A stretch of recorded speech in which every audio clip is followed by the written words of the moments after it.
What's up everybody, I'm HoopsandHipHop and we have got a really interesting topic for today's video. I've always loved looking into what goes on behind the scenes at Game Freak. Whether it's scrapped content, beta Pokemon designs, or changes in gameplay, it's really interesting to see how the Pokemon games change and take shape over time.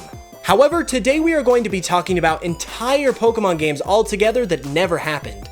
Game Freak has filed several trademarks for names of Pokemon games that never saw the light of day. Now, it's anyone's guess as to why these games never happened. It could be as simple a reason as Game Freak covering their bases, and games with these names might never have been planned.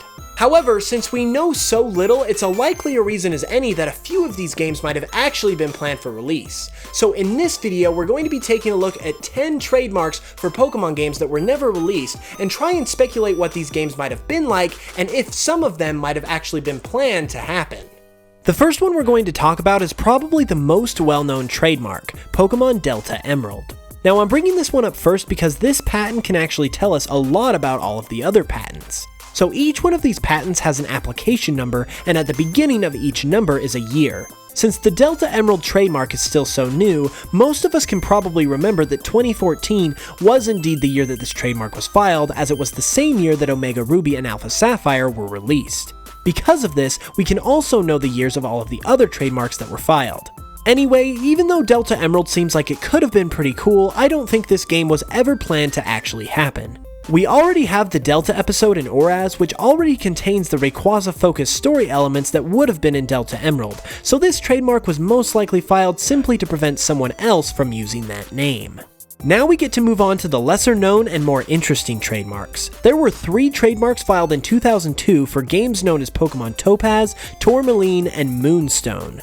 Now the fact that these were filed in 2002 is interesting because that's the same year Ruby and Sapphire were released, and just like Ruby, Sapphire, and Emerald are all named after minerals, Topaz, Tourmaline, and Moonstone are all named after minerals as well. Since these names don't really pair up with Ruby and Sapphire, however, my best guess is that these could have been the beta names for the Gen 3 games. If that's the case, that also brings up another interesting question. Since they don't really fit the names, were Groudon, Kyogre, and Rayquaza still going to be the Legendaries for these games, or were they going to be something different? And could they have possibly changed their designs at all in order to fit the new names better? It's impossible to say for sure, but it's certainly fun to think about. The next games on this list both had their trademarks filed in 2008 and are known as Pokemon Brown and Pokemon Gray. The first thing worth noting is that if they were going to make a Pokemon game all about Bidoof and they cancelled it, I am going to be so pissed. Anyways, the most notable of these two is obviously Pokemon Gray.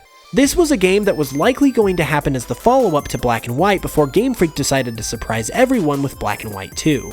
Now, since the trademark was filed for in 2008, which was a couple years before the release of Black and White, it makes it more likely that this game was actually going to be released, and Pokemon Gray was the original plan before Black and White 2.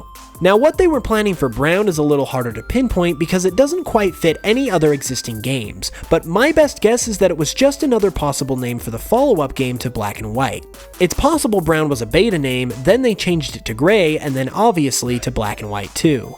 The last batch of games we'll be talking about today were also all trademarked in 2008, and go by the names of Pokemon Vermillion, Purple, Crimson, and Scarlet. These ones are also hard to figure out what the plan was since they seemingly don't fit with any other existing Pokemon games.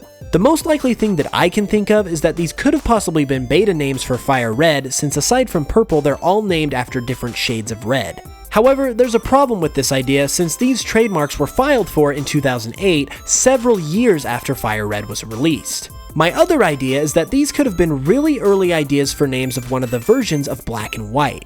I say this because Black and White are a soft reboot of Gen 1, so it would make sense to pay homage to those games by naming these games after different shades of the original Red and Green or Red and Blue.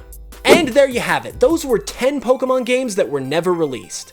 We'll probably never know what the real idea behind these trademarks was, but I like to think at one point or another they were all planned to be released. It's really fun to think about all the possibilities for these games, so please let me know in the comments below if you guys have any ideas on what these games might have been like. I'm really interested to hear what you guys think. Also, if you enjoyed the video, be sure to leave a like and subscribe if you're new, because I upload great Pokemon content like this every Tuesday and Saturday. Anyways, I will be back with another video soon, and until then, as always, I'll smell you guys later.